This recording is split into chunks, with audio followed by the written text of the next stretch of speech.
ni rutayizamu w'ikipe ya APR. Uyu niwe rutayizamu ugiye kuza akajya yatakana n'uwo bita Sheikh Djibril Watara. Uyu ni umwe mu barutayizamu akaba n'umuwinga ikipe ya APR imanuye muri aka kanya.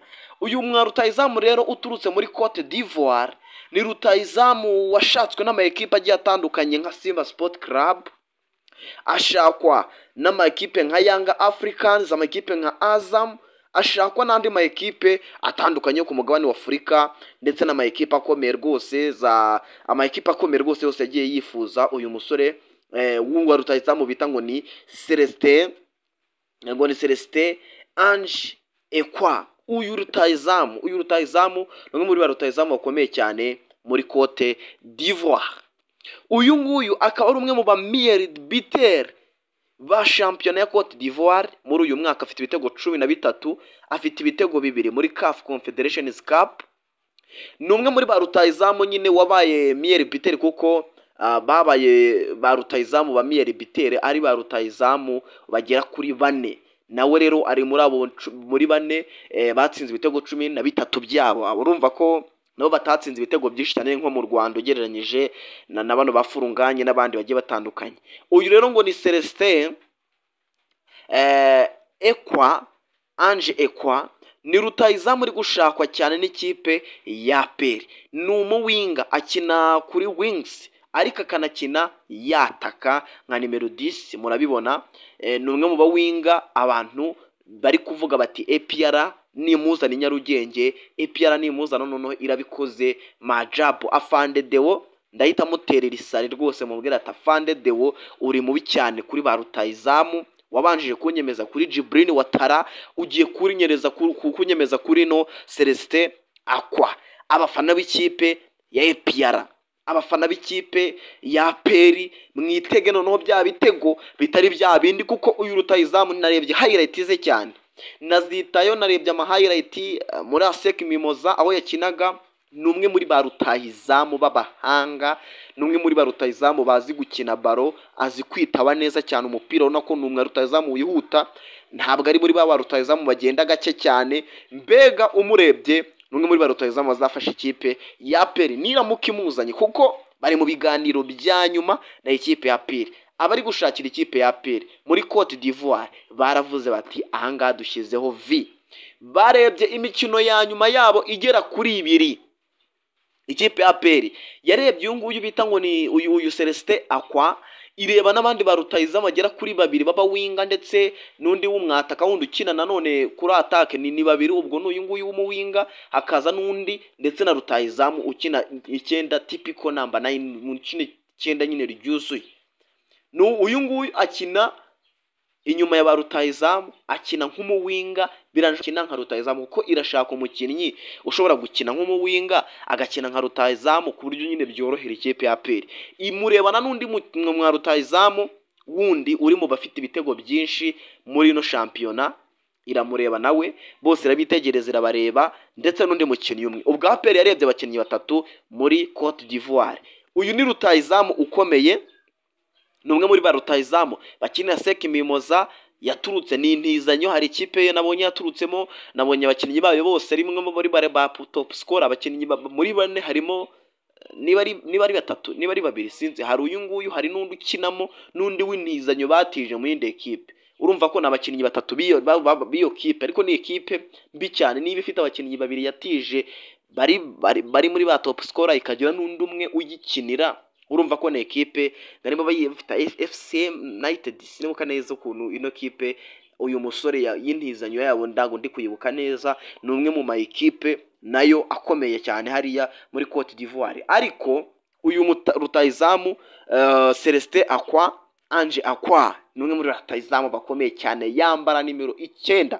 Mugene murebe highlight z'uyu mutaramu. Ni umwe mu basore babahanga cyane, ni umwe muri ba rutayizamu babahanga cyane bagiye kuza muri no shampiyona yacu. Iyi shampiyona igiye gukomera mu buryo mutari mwiteze, kuko niba Rayon Sport inkuba numvishe igiye kumanura, nkaba mbonye inkuba APR imanuye kuri uyu nguyu ngo ni Celestin Akwa, ni ibintu bikomeye cyane muri no shampiyona y'inyarugenge. Noneho season itaha tuzareba ikintu bita umupira. Imana izadufashe ntihongere kuzamo ikintu bita ifirimbi muri no shampiyona. Ariko uyu mwana w'umuhungu ikipe ya APR izanye ni umwe mu basore b'abahanga. Ikipe ya APR iri kuganiriza n'abandi ba rutahizamu benshi n'abandi bakinnyi benshi iri kugenda yegera, ndetse ngo bari mu biganiro bya nyuma na ekipe ya Nyamukandagira. Ariko uyu nguyu niwe tubanjije kubabonja, niwe tubanjije kubabwiraho, ariko n'umwe muri ba rutahizamu b'abahanga. Njye namubonye ndikanga ndavuga nti inyarugenge noneho hagiye gutitira, hagiye gushya. Numwe muri ba rutahizamu ushobora kuvuga ngo nizeye igitego, nizeye assist, nizeye buri kimwe cyose mu mukino kiri buze kuba, kuko n'umuntu ushobora kugufasha mu mukino, n'umuntu ushobora kugufasha ibintu byinshi muri game, kandi numwe mu bakinnyi nyine ubona ko bafatika b'ikipe ya Nyamukandagira yaba igiye kuzana muri no shampiyona. APR iracyari gushaka, kuko iri gushaka n'umunyezamu. Ikipe ya APR biri kuvuga yuko rwose yamaze kohereza n'abantu bari kugenda bayishakira abakinnyi bagiye batandukanye. Niba imaze kubona uyu nguyu Celestin Akwa, ikaba igiye kuzana n'umunyezamu, urumva ko ni ibintu bikomeye cyane. Igashaka n'abandi bakinnyi bakina ku mpande ariko bugarira. Biri kuvuga yuko abanyamahanga bagiye kwiyongera muri no shampiyona y'u Rwanda. Rero ni amakuru y'ubutasi narababwiye ngo ni ubutasi bugiye butandukanye. Abanyamahanga bashobora kuva kuri 6 bakagera ku banyamahanga 8.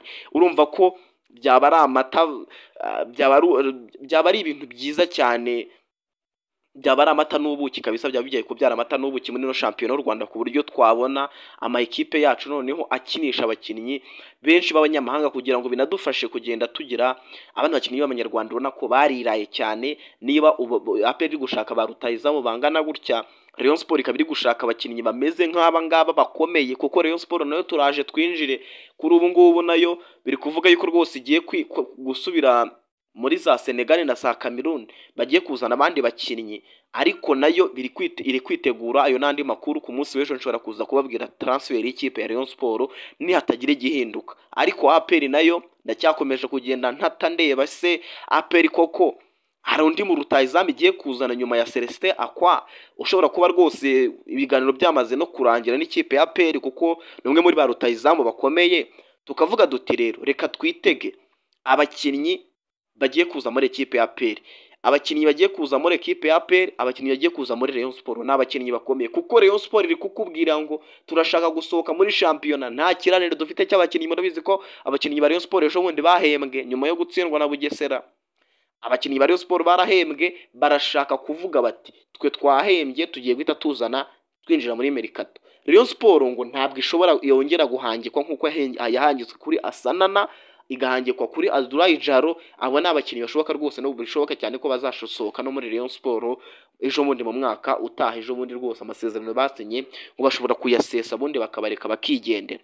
Ariko aba bakinnyi uyu nguyu Innocent Ange Akwa ni rutahizamu ukomeye uje muri Nyamukandagira. Tugiye kureba ese APR koko irakomeye, koko ni ekipe igiye guhangana ku rwego mpuzamahanga, ni ekipe biri kugaragara ko igiye kwitabira CAF Champions League. Rayon Sport ikitabira CAF Confederations Cup. Wenda nihatagira igihinduka kuri ubu ngubu, tugiye kubona ama ekipe yacu noneho akomeye mu buryo noneho bufatika, pana bino by'amagambo. Ni APR ifite rutahizamu umwe Djibril Ouattara, ni Rayon Sport ifite umwe rutahizamu umwe Efurunganye. Ni ama ekipe yo mu Rwanda onaga ko nta ba rutahizamu afite, nta ba winga. Uyu mutaramu namara kugera mu Rwanda, Ange Akwa cyangwa se Celestin Ange Akwa, namara kugera mu gihugu cy'u Rwanda, yamaze gutereka umukono ku masezerano. Umuntu bita Afande Deo ndamukurira isari, mukurira ingofero, mvuga nta Fande uranyemeje ahantu, kuko ni bimwe mu bintu ubona ko ikipe ya APR yabikosoye. Ni akantu gakomeye cyane ikipe ya APR yabikosoye ku buryo bugaragara, kuko niba yabikosoye kuzana ba rutahizamu, yatumenyereje kuzana abakinnyi bakomeye. Ni ekipe twemera ku isoko ry'igura n'igurisha ko ikunda kugira ibintu bimwe na bimwe ihindura mu mupira w'u Rwanda. Rero ku uyu nguyu Ange Akwa ni deal ikomeye cyane kuri ekipe ya APR. Agomba kuva muri ekipe ya ASEC Mimoza, ni ekipe ikomeye hariya muri Cote d'Ivoire. Ni ama ekipe akomeye ASEC Mimoza ndetse n'andi ma ekipe agiye atandukanye. Avuyeyo araje, tugiye kumureba turebe se koko ni rutahizamu ukomeye, ni rutahizamu urusha Djibril Ouattara nk'uko bamwe mu buyobozi bw'ikipe ya APR kukubwira ati ni rutahizamu uruta Djibril Ouattara. Ni imwe muri ba rutahizamu barenze koko nk'uko bigiye bitandukanye. ibyo rero ni byo gutegereza tukagenda tureba ese koko APR irakora ite, iraza kubigenza ite ku buryo turi buze kubona abakinnyi bakomeye no muri no shampiyona y'u Rwanda. Nababwiye ngo ni amakuru y'umutatsi, nababwiye ngo ni transfer ubu ngubu tuzinjiyemo, tugiye kubakubita transfer z'imiriro, tugiye kubaha amakuru y'imiriro mu makipe yanyu mwemera, mu makipe yanyu mukunda. Icyo musabwa gusa ni ugukora subscribe, kuko umuntu utarayikora ngo akande kukazogera ibintu bizajya bikomeza kugenda neza. Transfer agiye kuzibura pe, azazibura muri no mercato. Nababwiye ngo ninjye muntu wa mbere ugiye kuba transfer. Hari umutaramu wajya kuzibaha w'umuhanga nemerana ni grand frere, ariko byibuza hari ikintu tugiye gukosora muri transfer zo mu Rwanda. Byibuza tukavuga duti none tugiye gukora transfer, ariko byibuza muri ya makuru y'ubutasi dufite, ya makuru y'indani mu makipe yanyu za Rayon Sport, za APR, za Kiyovu, za Mukura, za AS Kigali, za Musanze, za Bugesera, amakipe agiye atandukanye yose agiye akomeye hano mu Rwanda, tugiye kubagiriramo kandi tumenye za ndani muri ayo makipe. Kora subscribe utazacikwa n'ayo makuru yo muri ayo makipe yanyu. Celestin Akwa tayari kuri ubwo yamaze kwerekeza cyangwa se ari mu biganiro bya nyuma na Nyamukandagira mu kibuga. Nyamuneka